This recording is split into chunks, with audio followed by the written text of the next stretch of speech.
এখন আমি আলোচনা করব ইংরেজি গ্রামারে ইন্ট্রোডাক্টরি দেয়ার তোমরা কেমন ভাবে ব্যবহার করবে। প্রসঙ্গত বলে রাখি, শুধুমাত্র এই দেয়ার দিয়ে যদি তোমরা বাক্য গঠন করা শিখে যাও তাহলে কিন্তু তোমরা ওই একটি মাত্র গঠন থেকে হাজার হাজার বাক্য তোমরা নিজেরাই তৈরি করতে পারবে। এখানে তোমরা কতগুলো সেন্টেন্স দেখতে পাচ্ছ, যেমন ধরো আমার ব্যাগে 4টি বই আছে, তোমার পকেটে একটি পেন আছে, আমাদের স্কুলে 30 জন শিক্ষক শিক্ষিকা আছে, বা এরকম ধরনের ধরো আমাদের স্কুলের সামনে একটি মাঠ আছে, আমাদের স্কুলের পিছনে একটি পুকুর আছে, আমাদের বাড়িতে গরু আছে, আমাদের গ্রামে অমুক আছে তমুক আছে। অর্থাৎ কোনো জায়গায় কোনো কিছু আছে বোঝালে আমরা ইন্ট্রোডাক্টরি দেয়ার দিয়ে বাক্য শুরু করব। এবং এটি একটি অত্যন্ত সহজ বিষয় এবং অত্যন্ত গুরুত্বপূর্ণ বিষয়। এই একটি মাত্র গঠন থেকে তোমরা কিন্তু হাজার হাজার বাক্য তৈরি করতে পারবে। আমি আবারও বলছি, তো কখন আমরা ইন্ট্রোডাক্টরি দেয়ার ব্যবহার করব? দেখো যে কোনো জায়গায় কোনো কিছু আছে বোঝালে দেয়ার দিয়ে বাক্য শুরু করা হয়। এবারে এর গঠনটা কেমন হবে, অর্থাৎ কেমন ভাবে আমরা সেন্টেন্সটি গঠন করব তোমরা দেখে নাও।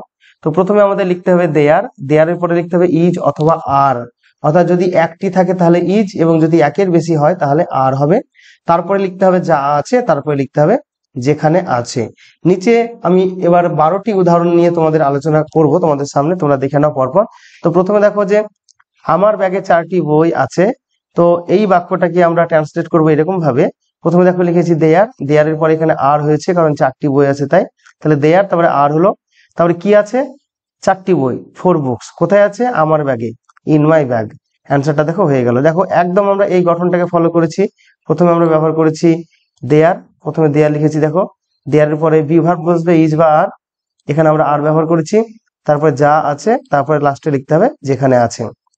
এইবারে দেখো তোমার পকেটে একটি পেন আছে, এটা অ্যান্সার করলে এরকম হয়ে যাবে there is a pen in your pocket. তো প্রথমে আমরা দেয়ার লিখেছি, দেয়ারের পরে ইজ লিখেছি, যেহেতু এখানে একটি রয়েছে তাই ইজ হয়েছে, অনেকের থাকলে মানে একের বেশি থাকলে আর হতো। তারপর যা আছে, কি আছে একটি পেন, তাহলে দেয়ার ইজ এ পেন কোথায় আছে তোমার পকেটে, ইন ইয়োর পকেট। এবার তারপরেটি দেখো যে আমাদের স্কুলে 30 জন শিক্ষক শিক্ষিকা আছেন, ওই একই রকম ভাবে শুরু হয়ে যাবে দেয়ার আর 30 টিচার্স ইন আওয়ার স্কুল। প্রথমে দেয়ার, তারপরে আর, তারপরে যা আছে 30 জন শিক্ষক কোথায় আছে আমাদের স্কুলে। আরো কতগুলো তোমরা উদাহরণ দেখে নাও, তারপরে এর নাবাচক প্রশ্নবাচক কি করে করবে সেটা আমি আলোচনা করব। তো দেখো 4 নম্বর প্রশ্নটি, আমাদের স্কুলের সামনে একটি ফুলের বাগান আছে, এখানে আনসারটি হয়ে যাবে এরকম there is a flower garden in front of our school. দেখো একটি ফুলের বাগান আছে, কোথায় আছে সামনে, সামনে ইংরেজি ইন ফ্রন্ট অফ, কার সামনে আমাদের স্কুল, আওয়ার স্কুল। তো এখানে কিন্তু দেখো ইন বসেনি, এখানে ইন ফ্রন্ট অফ বসেছে। এর আগের গুলো কিন্তু সব ইন ছিল, কোনো কিছুর ভেতরে বোঝালে ইন হয়, কোনো কিছুর সামনে বোঝালে ইন ফ্রন্ট অফ হয়, তাই আমরা এখানে ইন ফ্রন্ট অফ ব্যবহার করেছি। তো দেখো আমাদের স্কুলের সামনে একটি ফুলের বাগান আছে, অ্যান্সারটা হলো there is a flower garden in front of our school.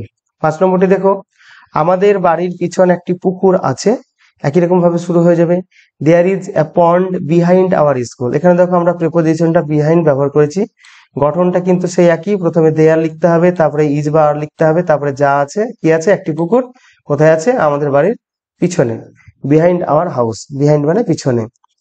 6 নম্বরটি দেখো টেবিলের উপর একটি ল্যাপটপ আছে, there is a laptop on the table. এখানে দেখো টেবিলের উপরে আছে তাই আমরা ব্যবহার করেছি অন দা টেবিল। এবারে 7 নম্বরটি দেখো টেবিলের নিচে একটি বেড়াল আছে, নিচে ইংরেজি আন্ডার, তাহলে এখানে অ্যান্সারটা হয়ে যাবে এরকম there is a cat under the table. এই প্রসঙ্গে একটা কথা বলে রাখি যে কোনো জায়গায় কোনো কিছু আছে বোঝালে কিন্তু তোমরা এই দেয়ার দিয়ে বাক্য শুরু করবে, গঠনটা তোমরা দেখতে পাচ্ছ। এবার এই মাত্র মানে এই যে একটি মাত্র গঠন, এই গঠনটা তোমরা ভালো করে জানলে তোমরা তোমাদের স্কুল সম্পর্কে শত শত বাক্য লিখতে পারবে, তোমরা তোমাদের গ্রাম সম্পর্কে শত শত বাক্য লিখতে পারবে, তোমাদের বাড়ি সম্পর্কে লিখতে পারবে, তোমার দেশ সম্পর্কে, রাজ্য সম্পর্কে, জেলা সম্পর্কে লিখতে পারবে, অর্থাৎ যে কোনো একটা জায়গা সম্পর্কে কিন্তু বিস্তারিত বর্ণনা তোমরা এই দেয়ার মানে একটা মাত্র এই বাক্যের গঠন থেকে কিন্তু দিতে পারবে। এবারে দেখো 8 নম্বরটি আমাদের গ্রামে 3000 লোক আছে, ওই একই রকম ভাবে হয়ে যাবে দেয়ার আর 3000 পিপল ইন আওয়ার ভিলেজ। এখানে দেখো হয়ে গেল আমাদের গ্রামে 3000 লোক আছে। এবারে দেখো 9 নম্বর আমার মাথার উপর একটি ছাতা আছে, there is an umbrella over my head. দেখো প্রথমে দেয়ার লিখেছি, তারপরে হয়েছে ইজ, তারপর দেখো অ্যান আমব্রেলা একটি ছাতা, এখানে আমব্রেলার আগে অ্যান বসে তাই অ্যান বসানো হয়েছে, কোথায় আছে ছাতাটি মাথার উপরে। মাথার উপরে বোঝাতে ছাতা তো আমাদের মাথার সঙ্গে স্পর্শ করে থাকে না, মাথার একটু উপরে থাকে, তো কোনো কিছুর একটু উপরে থাকলে আমরা ওভার ব্যবহার করি, তাই এখানে আমাদের অ্যান্সারটা হয়ে গেল there is an umbrella over my head. এবারে 10 নম্বরটি দেখো, তার বাড়ির পাশে অনেক আম গাছ আছে। অ্যান্সারটি দেখো, দেয়ার আর মেনি ম্যাঙ্গো ট্রিজ, মানে অনেক আম গাছ আছে, কোথায় আছে? বিসাইড হিজ হাউস, তার বাড়ির পাশে। এখানে পাশে বুঝিয়েছে তাই আমরা ব্যবহার করেছি বিসাইড। এবার নেক্সট দেখে নাও, এবার যদি আমরা এটাকে নেগেটিভ করি, নাবাচক করি, তাহলে কি হবে? আর যদি আমরা এটাকে কোশ্চেন করি তাহলে কি হবে?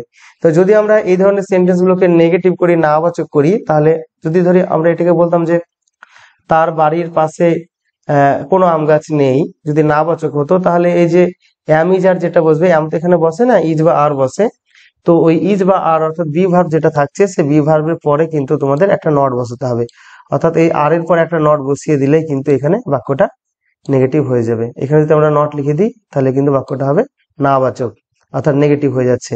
আর যদি তোমরা কোশ্চেন করতে চাও, কোশ্চেন করতে চাইলে এইখানে আর বা ইজ যেটা থাকবে সেটাকে কিন্তু বাক্যের একদম শুরুতে লিখে দিতে হবে, আর শেষে একটা প্রশ্ন চিহ্ন দিতে হবে, তাহলে কিন্তু তোমাদের এটা একদম কোশ্চেন হয়ে যাবে।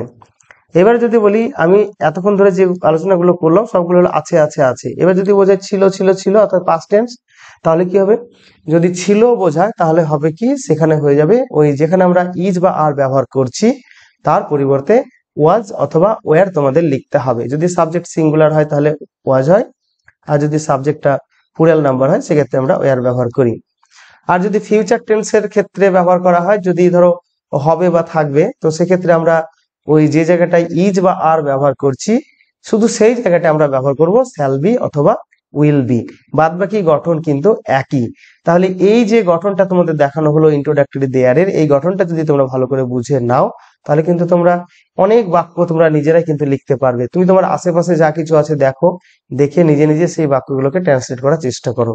তাহলে এইটুকু ছিল এই ভিডিওটির আলোচনা। আবারও ফিরে আসবো অন্য কোনো ভিডিও নিয়ে। বাই।